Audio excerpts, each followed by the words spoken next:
right, so in terms of how to design for habitat for pollinating and pest-suppressing insects. So I just want to first highlight that the diversity of native pollinators and pest-suppressing insects. There's over 300 species just of native bees in Alberta. They are the most effective and efficient pollinators around. But there's a variety of other pollinators that help out with the job. And some of those are some different wasp species, different beetle species, different hoverflies. And it turns out that a lot of the pollinators that are not bees, they pollinate part of the time because they sip on nectar and they get that for part of the time, but they also suppress pests during other parts of their life cycle. And so basically, if you are providing habitat for pollinators, you're also providing habitat for pest suppressors. So I like to talk about them at once because it's like one of those kind of synergistic benefits you get for doing the same sort of thing. So basically the habitat needs of pollinators and pest suppressors are pretty simple. Abundance of diverse flowers, nesting and overwintering sites, protection from pesticides, and connection to other habitat. So I'm going to go through each of these in turn here. So in terms of abundance of diverse flowers, I mean diverse flowering species with different shapes, sizes, colors, and bloom periods. So different pollinators are attracted to different shapes, sizes, colors of flowers. Some are attracted to deep flowers. Some have longer tongues that can access those deep flowers, like this bumblebee here, bumblebee here on the left-hand side with its lupin. It's able to access deep within that flower there. Whereas other bees have shorter tongues and they can't, and they prefer much more shallow flowers like this yarrow or wild rose here. So having a diversity of different flowers will help ensure that you get a diversity of pollinators and pest suppressors in return, which is important. And then also, one particular importance is getting diverse bloom periods. Oh, and I should mention here actually, different pollinators also attracted not just to shapes, but colors as well. So incidental evidence, or there's some evidence to suggest that bees are attracted to purples and yellows, whereas wasps and flies might be more attracted to whites. So same sort of story. Diverse flowers in means diverse pollinators and pest suppressors out. And then also bloom periods is particularly important to get a diversity of, and why is that the case? Well, I just want to highlight this point with this chart here. So this chart shows the different bee genera, the different bee types across Alberta. On the left-hand side of this chart, and in the bottom, there are the months through the growing season, April through September. And these arrows show when each of these bee types is actively foraging. So when it is actively looking for pollen and nectar. And the yellow bar that's going on right here in July happens to be when canola is in bloom. And the point of this is to show that if you only had canola in this system, these bee types, which are foraging for much longer periods or even different periods when canola is in bloom, would only have forage for this amount of time. And so the ones, yeah, they wouldn't be able to survive in this landscape. They wouldn't be able to survive on the flower resources of canola. And this is not to pick on canola. All flowers only have a particular bloom period through the season. And so there's no flower that can really support pollinators throughout the entire season and be the only food source. So what we're looking for instead of this sort of situation is something more along the lines of this, where we have, this is a chart of flowering periods of deciduous trees and shrubs in central Alberta. And again, on the left-hand, or in this case, on the left-hand side, we have the trees and shrubs species. And then on the bottom, we have, again, the months through the growing season. And so what we have here is the bloom periods of these different trees and shrubs. So starting in the early season with the buffalo berries and the currants, and then the willows have sometimes a very nice long bloom period through the year. And then getting into the later part with things like meadowsweet or snowberry or buckbrush getting into there. And having, overlapping bloom periods between all these different species so that when one species finishes flowering, the bees and the other pollinators and pest suppressors can transfer over to other species of flowers as they go. So this is great, and I like this chart because it really illustrates this point. But one thing that it's missing, this chart, is it's missing the forbs, or the wildflowers, the herbaceous species, the non-woody species. Like things like yarrow and goldenrod and giant hyssop and fireweed and all those sorts of things provide great resources for pollinators. And the important thing about them in relation to trees and shrubs is, as you can see in this chart, if you're going back here, they have flowering periods throughout the growing season, but things are starting to peter out in August. There's not too much flowering in August here, and September is not even on this chart. And forbs are really useful for that because they do flower later. They also flower throughout the season too, like from the prairie crocuses in the early part of the spring, yeah, through to a bunch of different species as you go along.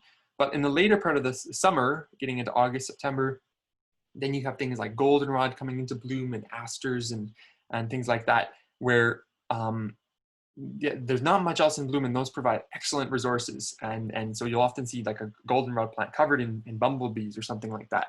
And so yeah, having those in your system, getting a lot of wildflowers in your system is really important. And actually, the Agroforestry and Woodlot Extension Society has a native pollinator-friendly plants of the aspen parkland of Alberta and the boreal forest of Alberta fact sheets. And we have those on our website, and I believe they are also, or definitely the aspen parkland one is on our riparian management resources webpage there, so you can check it out. And then clumping flowering species together is another kind of little design thing that makes it easy for the bees. It's not mandatory to do this, but if you have the option, if you're planting things anyways, it can be helpful to plant them in little clumps. And the reason, so what that means is like, yeah, like in this case, we have a clump of goldenrod in this picture. So it's not like a single goldenrod plant, it's a few goldenrod plants together. And the reason for that is when bees leave their nests, they do what is called flower constancy, which means they only visit the same species of flowers in a single trip. They'll visit whatever species is the hottest commodity right now, the best pollen or nectar resources. And so if you clump them together in small groups, not big monocultures, but small groups, it'll just make it that much easier for them. They'll visit from flower to flower and be able to be more efficient, rather than if you had a single dogwood on one side of your quarter and another dogwood on the other. So that's just a nice little parameter to follow. And to be honest, clumping is what you often find in nature anyways. You'll have like a clump of chokecherry where you've been under where a bird's been pooping out chokecherry seeds for the last 20 years or something like that. And you'll just, that's how things are sort of often occur in nature. They aren't perfectly like kind of randomly distributed across the landscape. And then another recommendation is native flowering species are preferred. So most beneficial insects, most pollinators and pest suppressors are adapted to native plants because most of them are native. And it turns out that native plants are more likely to provide habitat for alternative sources of prey, not crop pests. So the reason for that is, and I mean alternative sources of prey for pest suppressing insects. So when pests are in the off season, pest suppressing insects can hang out around native plants and get different food sources in addition to nectar to keep them sort of satiated until the pest outbreak happens or whatever, and keep their populations good. But not crop pests. The reason why is a lot of crop pests are non-native. So for example, the cabbage maggot is from Europe. It came over when the brassicas or different brassicas were brought over, and now it's rampant across the prairies. But it would be benefit proportionally less from native species than the species that could parasitize it or eat it or something like that. So all this is to say that, and this is not always the case. It's just kind of a general rule to consider. There's exceptions to this, but they're more likely to provide habitat for alternative sources of prey. So that was a lot about that was a lot about the abundance of flowers. That was the first habitat need, and then the second ones are the other ones are a bit easier to talk about. Nesting and overwintering sites. Most people think of bees as living in hives, and honeybees, which is the non-native European version of bees, they do live in big hives, but most bees actually are solitary. In Alberta, all native bees are solitary, more or less, except for bumblebees. And they live a lot. Most of them actually live in the soil. They'll make little burrows into the soil and lay their eggs and provision them with pollen and nectar, like you have on the top left picture here. And then some will just find their homes under bunch grasses, under rocks, or in deadfall or hollows of trees, like or in old beetle burrows. They'll use whatever they can get, and different other non-bee insects, the pest suppressing insects like this ground beetle here or something like that, will also just have a diversity of places where they'll make their home. Many of those pest suppressors won't form nests in the same way that bees do, but they will make their homes for overwintering. And so I wouldn't get too caught in the details here. What we're looking for instead is just some nice habitat complexity. So not a single surface, a flat surface, like three-dimensionality to it. So different heights and of grasses or wildflowers or trees and shrubs, and leaving deadfall as it falls, as long as it's not a fire hazard. Yeah, allowing things to rot away, boulders, brush piles, things like that. Yeah, just let nature kind of be a bit wild, I guess, is what we're getting at here. And then the other thing to consider would be protection from pesticides. So insecticides can kill insects. The herbicides can kill the habitat. Reduce flower abundance and diversity. So yeah, this can be tricky if you're in an agricultural area, and sometimes in this case would recommend the strategic use of evergreen trees. Can reduce pesticide drift to an extent, although they're not impervious to herbicide drift in particular. Like they will get affected by it, but not as much as other species, perhaps. And they are really also dense, so they help with reducing it from flowing into areas where you might not want it. So if you have say a neighbor that's spraying and you want to try to prevent that from hitting your habitat, you can try to plant evergreen trees strategically. Just keep in mind that you're not shading out your habitat too much, because you're because you want to increase you have a good flower diversity here. So yeah. And then the final thing is connecting existing habitat. So linking up different pieces of habitat to each other. And this is where riparian areas are great, because they're especially like moving body water riparian areas, streams and rivers and stuff, can link up become habitat corridors for bees and pollinators. You have a single isolated patch of flowers in the middle of a field. It might be difficult to access for them, and the genetic diversity might go down over time. So connecting up your habitat as much as possible is a really good idea.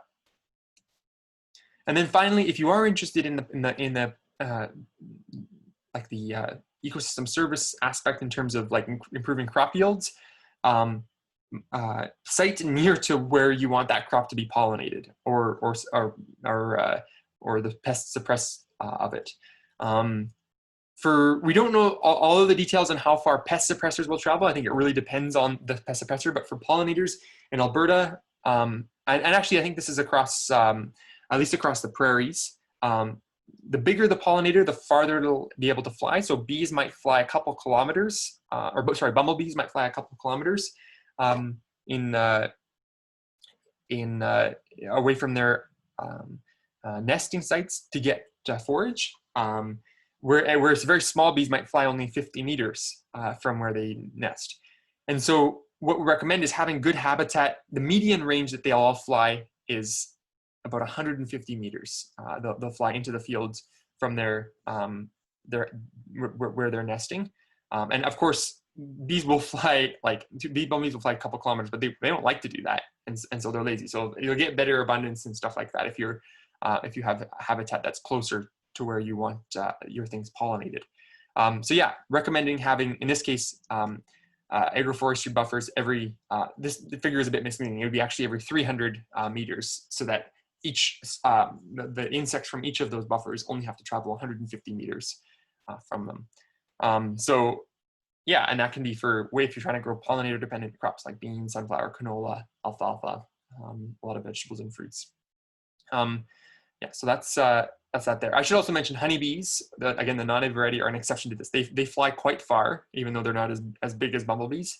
But for most of these native bees, that's what I'm talking about here.